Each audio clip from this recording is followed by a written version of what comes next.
Assalamualaikum warahmatullahi wabarakatuh. Alhamdulillah, alhamdulillahilladzi arsala rasulahu bil huda wa dinil haq. Asyhadu an la ilaha illallah wa asyhadu anna Muhammadan abduhu wa rasuluh. Allahumma salli ala sayyidina Muhammad wa ala alihi wa sahbihi ajma'in. Amma ba'd. Ma'asyiral muslimin muslimat, teristimewa para pendengar suara selebes yang insya Allah dimuliakan dan dirahmati oleh Allah Subhanahu wa Ta'ala.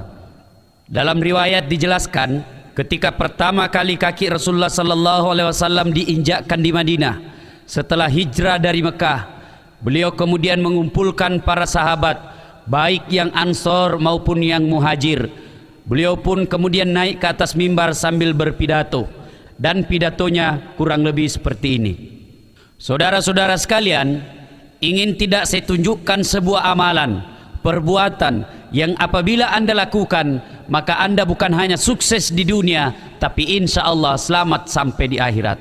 Sahabat pun menjawab, ingin sekali ya Rasulullah, kami ingin ditunjukkan amalan, apabila kami lakukan, maka kami sukses dunia akhirat.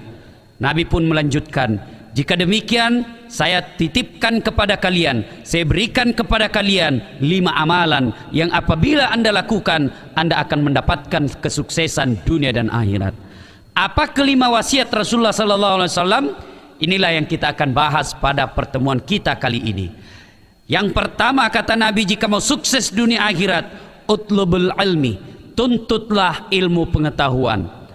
Subhanallah, ternyata Rasulullah Muhammad Sallallahu Alaihi Wasallam 1426 tahun yang lalu telah menyadari betapa pentingnya ilmu pengetahuan dalam hidup ini jika ingin meraih kesuksesan.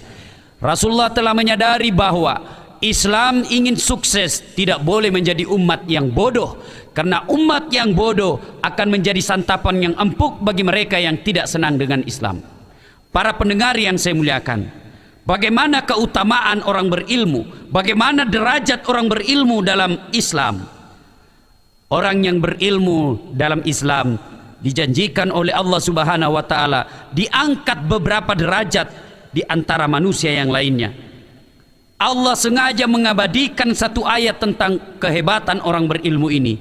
Ketika Allah berfirman, Bismillahirrahmanirrahim, Yarfa'illahu alladhina amanu minkum walladzina utul ilma darajat. Niscaya Allah mengangkat beberapa derajat di antara kalian, orang yang beriman dan berilmu pengetahuan. Dari ayat ini sesungguhnya kita bisa memahami bahwa orang yang beriman, berilmu, diangkat derajatnya oleh Allah, dengan catatan 2 unsur yang tidak bisa dipisah, yaitu iman dan ilmu. Sayang sekali kita sekarang ini menuntut ilmu semata-mata mengutamakan ilmu duniawi dan melupakan ilmu ukhrawi. Kadangkala saya ditanya, Ustadz, kenapa sih Indonesia terpuruk dan tidak bisa maju seperti bangsa-bangsa yang lain?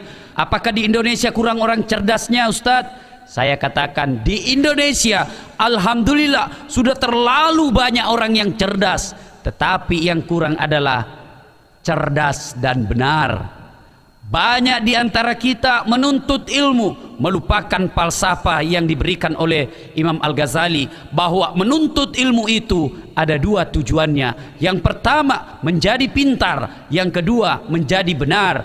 Pintar kita dapat melalui ilmu umum, benar kita dapat melalui ilmu agama. Ini berarti bahwa orang yang punya ilmu pengetahuan umum tetapi tidak diimbangi dengan ilmu agama tidak akan mendapat kesuksesan dunia dan akhirat. Bisa jadi dia sukses di dunia, tetapi akan keblangsat dan akan sengsara di akhirat nanti.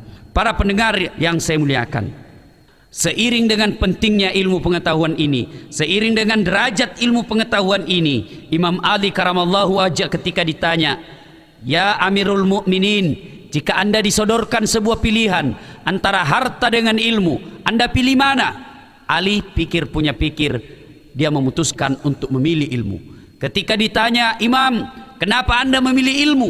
Kata Imam Ali, saya memilih ilmu karena ilmu punya keutamaan dibanding harta kekayaan. Ada 3 keutamaan ilmu pengetahuan dibanding harta. Yang pertama, ilmu kita belanjakan semakin bertambah, sementara harta kita belanjakan berkurang. Contoh, saya punya uang 10.000, saya berikan kepada anak santri saya 5.000, maka uang saya tinggallah 5.000. Sebaliknya, kalau saya punya pengetahuan surah Al-Fatihah, saya ajarkan kepada anak santri saya, maka Al-Fatihah saya semakin bertambah. Yang kedua, keutamaan ilmu, kata Imam Ali, ilmu dia yang jaga kita, sementara harta kita yang jaga. Contohnya, saya punya uang, saya mau keluar, saya gembok dalam lemari, saya kunci kamar saya kunci pintu rumah, kemudian saya gembok pagar. 4 kunci berlapis-lapis untuk melindungi harta kekayaan. Sementara ilmu, berapa banyak orang yang punya security, berapa banyak orang punya pengawal tertentu karena dia memiliki ilmu pengetahuan. Pejabat-pejabat di rumahnya memiliki pengamanan tersendiri, bukan karena dia kaya, justru karena dia punya ilmu pengetahuan. Dan yang ketiga, keutamaan orang yang memiliki ilmu, keutamaan ilmu dibanding harta kekayaan, yaitu dengan ilmu kita bisa dapat harta, tetapi dengan harta belum tentu kita dapat ilmu pengetahuan. Berapa banyak orang di kampung-kampung kaya tapi tidak punya ilmu pengetahuan, sampai di ujung pandang tidak bisa berbuat banyak. Tetapi orang yang punya ilmu pengetahuan, dimanapun dia ditempatkan, insya Allah dia akan mendapat kekayaan. Para pendengar yang saya muliakan, selanjutnya, apa pula resiko dan bahaya bagi mereka yang tidak punya ilmu pengetahuan? Bagi mereka yang tidak punya ilmu pengetahuan, berkaitan dengan ibadah, berkaitan dengan mendekatkan diri kepada Allah, berkaitan dengan amalan-amalan yang kita lakukan, berapa banyak nantinya orang yang merugi di akhirat karena dia tidak punya pengetahuan tentang amalan yang dilakukan. Bahkan dalam hadits qudsi Allah katakan, berapa banyak nanti hambaku datang menyodorkan solat, ya Allah ini solat saya, Allah terima solatnya, kemudian dilipat-lipat seperti pakaian kotor dan ditempelengkan di mukanya. Beginikah solat yang saya ajarkan kepadamu? Beginikah solat yang dituntunkan oleh Rasulullah Muhammad SAW? Dia berkata, ya Allah saya tidak tahu. Allah katakan, kenapa kau tidak tahu? Padahal saya sudah berikan kecerdasan kepadamu. Kau tidak adil kepadaku, kata Allah. Nah, para pendengar yang saya muliakan, mari memasuki tahun baru Hijriah ini, sesuai pesan Rasulullah SAW, jika mau sukses dunia akhirat, tingkatkan semangat untuk menuntut ilmu. Bagaimana cara meningkatkan semangat untuk menuntut ilmu? Rajinlah kita untuk membaca buku, karena dengan membaca buku pengetahuan akan bertambah.